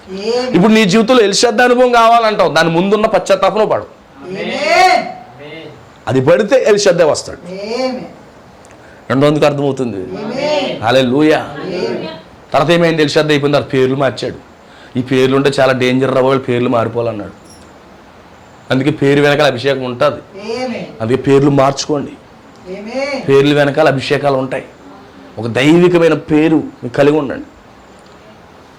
ఆమేన్. హల్లెలూయా. అబ్రహాం తీసుకొచ్చి హామ్ చేశాడు, సారమ్మని తీసుకొచ్చి సారాగా మార్చాడు. అమ్మయ్య బాగున్నాయి కొంచెం పేర్లు 17 అధ్యాయంలో. దేవుడికి స్తోత్రం కలుగును కాదు. నెక్స్ట్ 18 అధ్యాయంలో వాళ్ళ ఇంటికి రావడం మొదలుపెట్టాడు. 13 సంవత్సరాల నుంచి రానని అయినా ఇంటికి వచ్చాడు. ఏం చేస్తున్నాడు అబ్రహాము? అప్పటికే 99 సంవత్సరాలు ఇలా కర్ర పెట్టుకుని ఊగుతూ ఉన్నాడు. ఆమేన్. తన భార్య అప్పటికే ముసలావిడి కొండలు తోముకుంటూ ఉంది. ఏం చేస్తుంది అప్పుడు? చూసాడు, ఎక్కడికి వెళ్ళి సాగిలి పడిపోడు వెళ్ళి ప్రభువుకి. ఎంత ఆసక్తి, అడ్డుగా వెళ్ళిపోడట. ఈరోజు మనం ఇంటికి వస్తున్నా లెక్క చేయం, అవునా? ఇంటికి వస్తున్నా లెక్క పత్రాలు ఏమి ఉండవు, అవునా కదా? కానీ అబ్రహాం అది ఏం చేయడు తెలుసా? మధ్యదారిలోకి వెళ్ళిపోయి రా ప్రభువా, పక్కింటికి వెళ్ళిపోతాడని భయంతో తీసుకొచ్చేస్తున్నాడు. ఈరోజు అంత ఆసక్తి ఉండదు దేవుడి వాక్యం పట్ల. ఎలోహిం రావాలంటే అంత ఈజీ ఏంటి? ఏం చేస్తున్నాడు? ఎలోహిం తన ఇంటికి రావడానికి 3 మనుషులు వస్తున్నారు. 3 వస్తున్నారా? ఆమేన్. లాస్ట్ గారికి చికెన్ బిర్యానీ పెట్టినా వీళ్ళకి కనీసం ఏవో పెట్టేయాలి, వీళ్ళకి బెండకాయ కూర దొండకాయ కూర పెట్టేయాలి. ఇలాంటి ఆలోచనలు చాలామందికి ఉంటాయి. ఆమేన్. పాస్టర్ గారికి పెద్ద కప్పులు అవ్వాలి, వీళ్ళకి చిన్న కప్పులు అవ్వాలి, చీకులకు సరిపోద్ది. వీళ్ళకి అందరూ ఒకటే, ఏం బాధ ఏమీ లేదు. కొన్ని కామన్గా చూసినప్పుడు బాధ వస్తుంది. అందుకే నేను చిన్నదాన్ని తీసుకుంటాను. వీళ్ళు అండర్ ఎస్టిమేట్ చేస్తున్నారు సహోదరులకు కూడా అనిపిస్తుంది. ఆమేన్. దేవుడికి స్తోత్రం కలుగును కాదు. ఏం చేస్తున్నాడు? ఇల్లు అడ్డపడిపోతున్నాడు అంటే వెళ్ళి అతని జీవితంలోకి ఎలోహిం రావాలంటే ఇల్లు అడ్డపడాలి. ఆమేన్. వస్తాళ్ళ రాకపోతే ఏం చేస్తాను? కాలు మీద కాలేసి కూర్చుంటారు చాలామంది, అవునా? నో నో నో నో వెళ్ళిపోతున్నాడు ముసలాయన. మళ్ళీ ఎలా ఉంది? 11-12 గంటలకి ఎండ ఎలా ఉంటుందో తెలుసా? మంచి ముదిరి ఎండ, అవునా కదా? ఈ ముసలాయన వెళ్ళిపోయి అడ్డుపడిపోయి ప్రభువా అని సాగిలి పడిపోయాడు. ఆమేన్. కుర్రాడు వచ్చినాడేమో కుర్రాడు. ఆమేన్. అబ్రహామా పైకి లేవు, నన్ను దాటిపోకనా ఆయన, పక్కింటికి వెళ్ళిపోతే వెళ్ళొద్దు, మా ఇంటికే రా, మా ఇంటికి కొంచెం రెస్ట్ తీసుకో, కాళ్ళు కడుక్కో, కొంచెం భోజనం చెయ్యి అన్నాడా? ఇంకా ఎంత సంతోషం అంట కుటుంబంలో. ప్రభు వచ్చిన తర్వాత యావే జొమాటోలో ఆర్డర్ పెట్టాయి అన్నాడా? గమనించండి, ఎప్పుడు కూడా ఎంత ఉంటే అంత పెట్టండి, బయట నుంచి వద్దు మనకి. గుర్తుపెట్టుకోండి, ఎప్పుడు కూడా నీకు ఎంత కలిగి ఉంటే రేషన్ బియ్యం పెట్టు, టిఫినే పెట్టు, బయట నుంచి వద్దు. కష్టపడి ప్రయాసపడి మనం చేస్తే చాలా అద్భుతంగా ఉంటుంది. అందుకే ఏం చేశాడు తెలుసా? సారమ్మకు చెప్పేశాడు, వీళ్ళు వదిలించేసాడు దూడ. సారమ్మ మంచి టేస్ట్ బాగుండుతుంది. ఆమేన్. ఆ టేస్టులు పట్టుకొచ్చి పెట్టేశాడు. దేవుని స్తోత్రం కలుగును కాదు. ఏం జరుగుతున్నాడు? ఎలోహింగా జరుగుతుంది. ఇదంతా చేసిన తర్వాత అప్పుడు దీవెనలు వస్తున్నాయి. డైరెక్ట్గా వచ్చేసే దీవెనలు వచ్చేసాయా? No no no no no. ఎవరన్నా పాస్టర్ గారు వస్తే డినామినేషన్లో ఉంటుంది. పాస్టర్ గారు వస్తే ఏం చేస్తాడు? అతను ముందే ప్రిపేర్ చేస్తాడు. చేతి సంచి, కర్రల సంచి ఇలా తను తీసేటోడికి ఇలా గడిపోతాయి బియ్యం, అక్కడే పంపిస్తూ ఉంటారు, అవునా కాదా? కొంతమంది అలాగే ఒక సోళ్ళ బియ్యమో ఒక గిద్ద బియ్యమో అందులో వేస్తారు, సైలెంట్కి వెళ్ళిపోతాడు. ఇప్పుడు అలా కాదు. ఇవి దీవించబడాలంటే తీసుకొచ్చింది, ఇంట్లో కూర్చోబెట్టింది, భోజనం పెట్టింది. వెళ్తూ ప్రభు ఎవరు తెలుసా? మరుసట వస్తాను నేను. మరుసటికి వచ్చేటప్పటికి మీ ఇంట్లో ఒక ఉంటాడు, సహజాతీతమైన కొడుకు ఉంటాడు, జీవకాలం నాటికి మరలా వస్తాను, మరలా దర్శిస్తాను నేను అన్నాడు. నెక్స్ట్ మంతే వస్తాను నేను. హల్లెలూయా. నెక్స్ట్ మంతే వస్తాను. అయితే సంవత్సరం తర్వాత నీకు కుమారుడు పుడతాడు అన్నాడు. ఇప్పుడు ఏమైంది? ఎంతకాలం ఎదురు చూసిన కాలం వచ్చేసింది. వచ్చిందా లేదా? ఫైనల్గా ఏం చేశాడు? అతను కుమారుని పొందేసుకున్నాడు. వెళ్తూ దీవించి వెళ్ళిపోయాడు. ఇప్పుడు ఆ గొప్ప దీవెన అతని జీవితంలోకి రావడానికి మునుపు అతని వెనకాల ప్రయాస చూడండి. మెల్కీసెదెకు రావడానికి అతను యుద్ధం చేశాడు. ఎల్షద్దై రావడానికి అతను పశ్చాత్తాపడ్డాడు. ఎలోహిం రావడానికి అతను ఆతిథ్యం చేశాడు. ఇప్పుడు అతని జీవితంలో యెహోవా ఈరే రావడానికి ఏం చేయాలి తెలుసా? తన కుమారుని ఇవ్వడానికి వెనుక తీయలేదు. ఒక్కో క్యారెక్టర్ రావడానికి బిహైండ్ ద స్టోరీ ఉంది. యెహోవా ఈరే అతని జీవితంలోకి రావాలంటే అతను తన కుమారుని బలి ఇవ్వడానికి తీసుకువెళ్ళాలి. అప్పుడు మరలా అంత త్యాగం చేశాక మరలా యెహోవా ఈరే వచ్చాడు. చూడండి, మనకేంటంటే డైరెక్ట్గా ఉంటామన్నమాట. నాకు యెహోవా మెల్కీసెదెకు రావాలి ప్రభువా, ఎల్షద్దై నా జీవితంలో రావాలి, ఎలోహిం నాకు రావాలి, బాడీ చేంజ్ నాకు కావాలి, యెహోవా ఈరే నాకు కావాలని కోరతాం. ప్రతి ఈవెంట్కి గమనించండి, ఫస్ట్ స్వరం అన్నప్పుడే కుటుంబాన్ని అంతా విడిచిపెట్టి రావాలి. ఎంత కష్టమో తెలుసా? అప్పుడు వరకు తిరిగా 75 సంవత్సరాలు ఆ పంచాయతీ గట్టుల మీద, ఆ బిజినెస్ మీద వాళ్ళని వదిలిపెట్టాలంటే, ఫ్రెండ్స్ని వదిలిపెట్టాలంటే ఎంత టఫ్ అయ్యో తెలుసా? అవునా కదా? ఇప్పటికీ చాలామంది విడిచిపెట్టలేరు. అవన్నీ విడిచిపెట్టి వచ్చాడు 12వ అధ్యాయంలో. దేవునికి స్తోత్రం కలుగునుగా. ఫస్ట్ మాట ఏంటి తెలుసా? నీ దేశాన్ని వదిలే అన్నాడు. మా ఊరు వదిలేలా బాబా? చాలా చెప్పుకోవాలి. మా రేషన్ కార్డులన్నీ అందులో ఉన్నాయి. వాళ్ళు కార్డు మార్చుకుంటే ఎంత కష్టమైపోతుందో. మళ్ళీ తర్వాత ఏమన్నాడు? సర్లే బంధువులు విడిచిపెట్టి అన్నాడు. అయ్యో మా ఇంటి పేర్లో వదిలే మరి తప్పదు. నీ తండ్రిని విడిచిపెట్టాను. అయ్యి బాబోయ్, ఎలాంటి దేవుడు ఏంటి? ఫస్ట్ చాలా కఠినమైన మాట తగిలింది. ఈ వర్తమానం అంటే కప్పు వచ్చేద్ది అనుకుంటున్నారా? అవునా కదా? కప్పు అదనమాట. దేవునికి స్తోత్రం కలుగునుగా. నా ప్రియ సోదరులారా, మెల్కీసెదెకు ముందు యుద్ధాలు చేశాడు, ఎల్షద్దైకు ముందు పశ్చాత్తాపడ్డాడు, ఎలోహిం ముందు ఆతిథ్యం చేశాడు, యెహోవా ఈరేకు ముందు తన కుమారుని బలి ఇవ్వడానికి వెళ్ళాడు.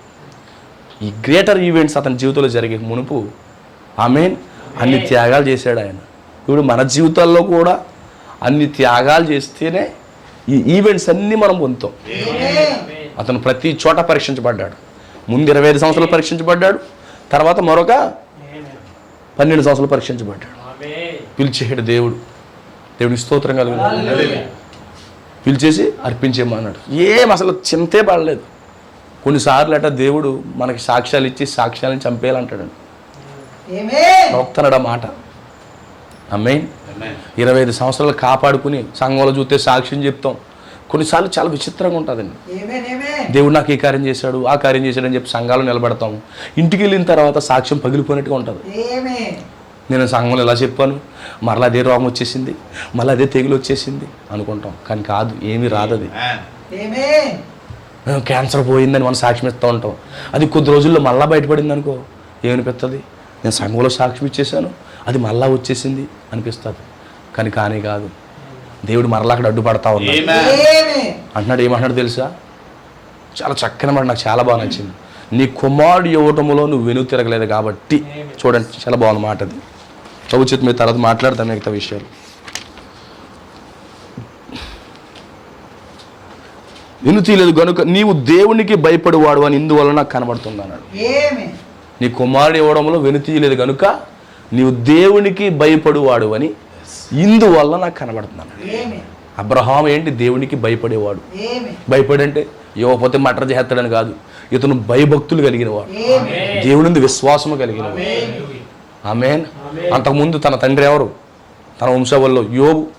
యెహోవా ఇచ్చెను, యెహోవా తీసుకును, యెహోవా నామానికి మహిమ అన్నాడు.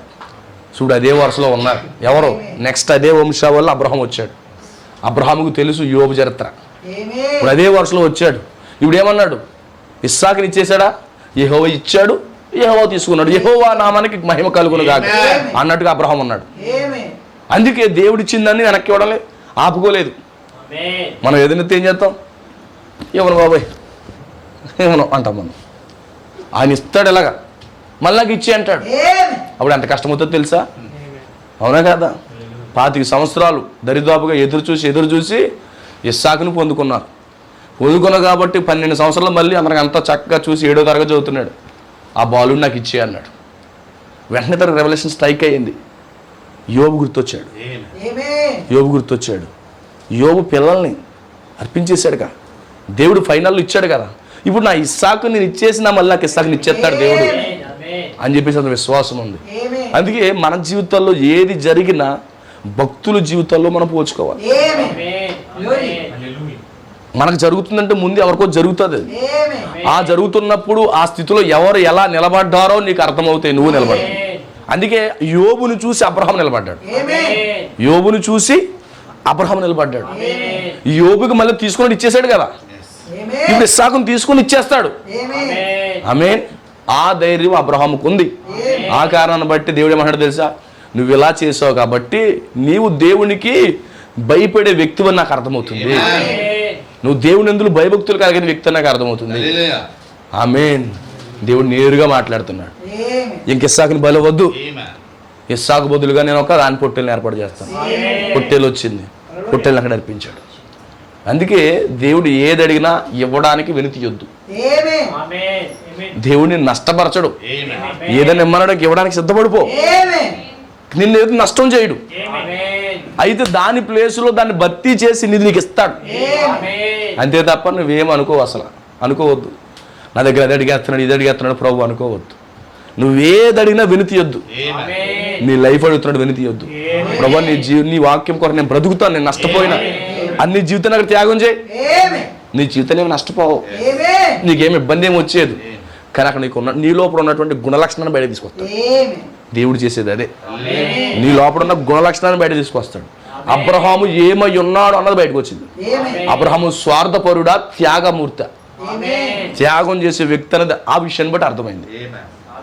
ఆమేన్. అతను స్వార్థపరుడు కాదు, దేవుని కొరకు ఏదన్నా ఇవ్వగలడు. అలాంటి వ్యక్తి. ఇప్పుడు దేవుడు ఏం తీసేసుకున్నాడా? తీసుకోలేదు. ఏది ఇవ్వాలో అది ఇచ్చేశాడు, పైగా దీవెనలు ఎక్స్ట్రా ఇచ్చాడు. అందుకే మనం కొంచెం అడిగితే దేవుడు ఎక్కువ ఇస్తాడు. ఆ కొంచెంలో నమ్మకం ఉంటే దేవుడు ఎక్కువగా ఇస్తాడు. సో ఖచ్చితంగా మీరు గమనించండి, అబ్రహాము జీవితమే ఈరోజు మన జీవితమై ఉంది. అబ్రహాము మనకి తండ్రి. ఆ ఒక్కడిని బట్టి ఈరోజు మనం ఉన్నాం. ఆ ఒక్కడిని బట్టి ఈరోజు మనం ఈ స్థితిలో ఉన్నాం. దేవుని స్తోత్రం కలుగును కానీ ఆ ఒక్కడికి ఏదైతే జరిగిందో మనకు అదే జరుగుతుంది. ఆ ఒక్కడిని బట్టి ఈరోజు మనం అందరూ ఆశీర్వదించబడతాం. ఆ ఒక్కడిని బట్టి ఈరోజు మనం దీవించబడతాం. అయితే అబ్రహాము ఎలా పరీక్షించబడ్డాడో నువ్వు అలాగే పరీక్షించబడతావు. అబ్రహాము ఎలా స్ట్రగుల్ ఫేస్ చేశాడు, నువ్వు అలాగే స్ట్రగుల్ ఫేస్ చేయాలి. అబ్రహాము జీవితం ఏమై ఉందో నీ జీవితం అదే. దేవుడు మిమ్మల్ని దీవించును గాక. God bless you. చిన్న మాటలు ప్రభు మనకి ఆశీర్వదించును గాక. God bless you. మోకరించుకుని చిన్న ప్రార్థన చేసుకుని ముగించుకుందాం.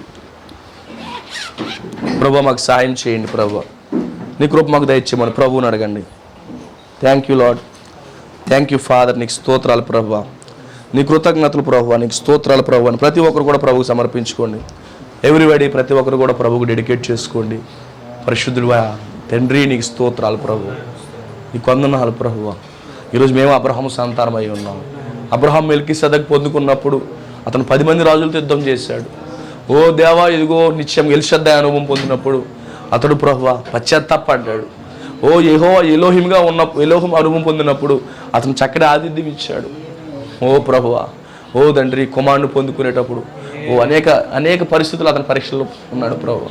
ఫైనల్గా దీవించబడ్డాడు, ఆశీర్వదించబడ్డాడు. ప్రభు మేము ఆ విధంగా ఉండాలంటే ఖచ్చితంగా నీ వాక్యంతో మేము నిలబడాలి. ఓ యెహోవా ఈరే పొందుకునే ముందు ఓ తండ్రి తన కుమారుని ఊళ్ళు వెనక తిరగలేదు ప్రభువా, అంత గొప్ప త్యాగం చేశాడు. ఈరోజు మేము కూడా అట్టి రీతిగా ఉండాలని ఆశపడుతున్నాము. దేవ మాకు సహాయం చేయండి ప్రభు అని ప్రతి ఒక్కరు కూడా ప్రభువుకు సమర్పించుకోండి. ప్రతి ఒక్కరు ప్రభువు డెడికేట్ చేసుకోండి. పరిశుద్ధుడ శోధనలో, శ్రమలో, కష్టములో, వ్యాధిలో, రోగములో ప్రభు అన్ని విషయాల్లో ప్రభువా ఇదిగో మేము తప్పించు ప్రభువా, అన్ని విషయాల్లో మమ్మల్ని కాపాడు ప్రభువా. ఓ నీ కనికరం మాకు దయచే తండ్రి, నీ కృప మాకు దయచే ప్రభు అని ప్రతి ఒక్కరు కూడా ప్రభువుకు సమర్పించుకోండి. ప్రతి ఒక్కరు ప్రభువుకు డెడికేట్ చేసుకోండి. పరిశుద్ధుల తండ్రి నీకు వందనాలు ప్రభు అని సమర్పించుకోండి. శోధనలో, పరీక్షలలో, ఓ దిద్దుబాటుల్లో, కరువుల్లో అబ్రహాం ఎలా నిలబడి చివరిగా వాగ్దానాన్ని స్వతంత్రించుకున్నాడో ఓ ప్రభు మేము ఆ విధంగానే వాగ్దానాన్ని స్వతంత్రించుకోవాలి ప్రభు అని చెప్పి ప్రతి ఒక్కరు కూడా ప్రభువుకు డెడికేట్ చేసుకోండి. మనం ప్రార్థన చేసుకుందాం. మన స్వాద కృపాలుగా ప్రార్థన చేస్తాడు. ప్రతి ఒక్కరు కూడా సమర్పించుకోండి. హల్లెలూయా హల్లెలూయా హల్లెలూయా హల్లెలూయా. స్తోత్రం నాయన. మహోన్నతుడా మహాగణుడా జీవాధిపతి మీకు వందనాలు స్తుతులు స్తోత్రములు. ఇదిగో ప్రభు రాత్రి కాల సమయంలో తండ్రి అద్భుతకరంగా ప్రభా ఈ సేవకుల్లో ఉండిన ఆయన ఇదిగో తండ్రి మీరు ఇచ్చిన వర్తమానం బట్టి నీకు స్తుతులు స్తోత్రములు చెల్లిస్తున్నాం. ఇదిగో అబ్రహాం యొక్క రాజ్య సంతానముగా ప్రభా ఇదిగో తండ్రి అబ్రహాం ఏదైతే ఎదుర్కొన్నాడో నాయన ఇదిగో అబ్రహాం యొక్క రాజ్య సంతానము కూడా నాయన అదే బాటలో వెళ్ళవలసి ఉందని నాయన అదే విధంగా వాగ్దానాన్ని స్వతంత్రించుకోవాలని ప్రభా అదే విధంగా ప్రభా ఎలోహింని కలుసుకోవాలని నాయన ఇదిగో తండ్రి నాయన రాత్రి కాల సమయంలో మాకు బయలుపరుచున్న దాన్ని బట్టి స్తోత్రములు. ఒకే ఒక్కడి ద్వారా ప్రభా అబ్రహాం అనే ఒక వ్యక్తి ద్వారా నాయన ఇదిగో సమస్త మానవాళిని కూడా ప్రభా నువ్వు ఆశీర్వదించిన దేవుడు నాయన ఇదిగో అబ్రహాము ద్వారా మా కుటుంబాలని మమ్మల్ని కూడా ఆశీర్వదిస్తున్నావు. అందును బట్టి నీకు స్తుతులు స్తోత్రములు చెల్లిస్తావు నాయన. అబ్రహాంకి ఏదైతే జరిగిందో ప్రభా అబ్రహాము రాజ సంతానం కూడా అదే జరుగుతుంది అన్నావు నాయన. అబ్రహాము శోధనలో తండ్రి గుండా వెళ్ళాడు ప్రభా, ఓ శ్రమల గుండా వెళ్ళాడు నాయన. ఓ మేము కూడా ప్రభా శ్రమల గుండా వెళ్ళవలసి ఉంది నాయన, ఆ వ్యాధుల గుండా వెళ్ళవలసి ఉంది ప్రభా. అబ్రహాము ఏ విధంగా వెనక తిరుగుకుండా ప్రభా వాక్యం పక్షాన్ని నిలబడ్డాడో నాయన. ఇదిగో తండ్రి రాత్రి కాల సమయంలో ప్రభా ఇదిగో తండ్రి గొప్ప తీర్మానం చేసుకుని ప్రభా ఇదిగో తండ్రి అబ్రహాము రాజ్య సంతానముగా నాయన వాక్యం పక్షాన్ని మేము నిలబడదుముగా నాయన. ఇదిగో శోధనలు వస్తున్నప్పుడు ప్రభా ఆ శోధనలు తీసివేయమని ప్రార్థించలేదు కానీ నాయన దాని గుండా ఏ విధంగా జయించే శక్తిని వాళ్ళ ప్రభా ఇదిగో తండ్రి రాత్రి కాల సమయం అడుగుతా ఉన్నాము నాయన. ఆ జయించే శక్తిని మాకు దయచేయండి. ఇదిగో సాతాను మీద బాంబు వేసే సమయంలో మేము జీవిస్తున్నాము నాయన. ఓ వాడిని ఎదిరించే శక్తిని మాకు దయచేయండి నాయన. రవి రాత్రి కాల సమయంలో అబ్రహాం ఏ విధంగా అయితే ప్రభా ఓ నాయన నేను కలుసుకున్నాడో నాయన కలుసుకోపోయి ముందుగా ప్రభా ఆ రాజులను జయించాడు నాయన. ఇదిగో ప్రభా మేము కూడా జయించవలసి ఉంది నాయన. ఇదిగో మా శరీరాశను జయించవలసి ఉంది ప్రభా. ఆత్మకు ఉన్నటువంటి తండ్రి 5 ఇంద్రియాలను మేము జయించవలసి ఉంది ప్రభా. ఓ శరీరం కూడా 5 ఇంద్రియాలను జయించవలసి ఉంది. ఇట్లా జయించినప్పుడు నాయన మేము ఎలోహింని కలుసుకుంటాము నాయన, ఎల్ షద్దాయిని కలుసుకుంటాం ప్రభా. ఇదిగో రాత్రి కాల సమయంలో నాయన ఇదిగో ప్రతి ఒక్కరు వాక్యమును ఫలింపజేయండి దేవా. అబ్రహాము రాజు సంతానముగా ప్రభా నువ్వేదైతే వాగ్దానం చేసావో ప్రభా ఆ వాగ్దానము ప్రభా ఓ పొందుకోవడానికి అర్హుడు మాకు కాదని ప్రభా నువ్వు పరీక్షిస్తావండి నాయన. ఇదిగో తండ్రి మేము యోగ్యులుగా తండ్రి ఆ వాగ్దానాన్ని పొందుకునేవారుగా నాయన ఈ రాత్రి కాల సమయంలో మమ్మల్ని సిద్ధపరచండి. వాక్యని సేవకులను అభిషేకించండి. మరిన్ని చోట్ల బలంగా మీరు వాడుకోండి నాయన. ఇవన్నీ మంచి ఆరోగ్య బలమైన శక్తిని దయచేయండి. ఈ కుటుంబాన్ని దీవించండి ప్రభా. ఇంతవరకు ప్రభా వర్తమానమైన మా సహోదరులు నాయన ఇదిగో దాన్ని మిక్సర్లో ఉన్న సహోదరులు ప్రభా ఇదిగో ప్రతి ఒక్కరు మీరు దీవించి ఆశీర్వదించండి నాయన. అబ్రహాము రాజు సంతానముగా ప్రభా మేము చేయవలసిన బాధ్యత ఏంటో నాయన ఓ మాకు గుర్తింపజేసావు ప్రభా. ఓ ఎక్కడ కూడా శ్రమలలో శోధనలో వ్యాధులలో ప్రభా కృంగిపోకుండా నాయన ఇదిగో దుష్టాంతములుగా మమ్మల్ని ఉంచావు ప్రభా. ఓ దాని పాత్ర పాత్ర భక్తులు నాయన మాకు దుష్టాంతాలుగా ఉంచావు నాయన. ఓ వారి జీవితాలు చూస్తున్నప్పుడు నాయన అదే బాటలో మేము ఎల్లుదుమగాక, అదే బాటలో వాగ్దానాన్ని స్వతంత్రించుకుందాముగాక. ఓ శరీర మార్పును ప్రభా ఆ ఎత్తబాటు మేము పొందుకుందాముగాక నాయన. మమ్మల్ని అభిషేకించమని తండ్రి ఎంతవరకు ప్రభు నడిపించినటువంటి కూడుకుని బట్టి స్తుతులు స్తోత్రములు చెల్లించుకుంటూ మీరే ఘనత మహిమ ప్రభావాలు పొందుకోమని ప్రభునేసుక్రీస్తు నామములో ప్రార్థించున్నాము. మన ప్రభునేసుక్రీస్తు ఒక అద్భుతమైన కృప ఈ రాత్రి కూర్చుని బిడ్డలందరికీ విశ్వవ్యాప్తంగా దేవుని పిల్లలకి ఆయన కృప సదా తోడుగా ఉండి అబ్రహాము విజయం సాధించినట్లుగా అబ్రహాము దీవించబడినట్లుగా ఆయన ద్వారా మనం అందరం దీవించబడి ఆయన ఎదుర్కొన్న ప్రతి ఒక్క పరిస్థితులు మనమే ఎదుర్కొని ఆ గొప్ప వాగ్దానాన్ని స్వతంత్రించుకునే కృప దేవుడు మనందరికి ఇచ్చును గాక. Amen. Amen. God bless you all. ప్రభు మిమ్మల్ని దీవించును గాక. అందరికీ షాలోమ్. God bless you.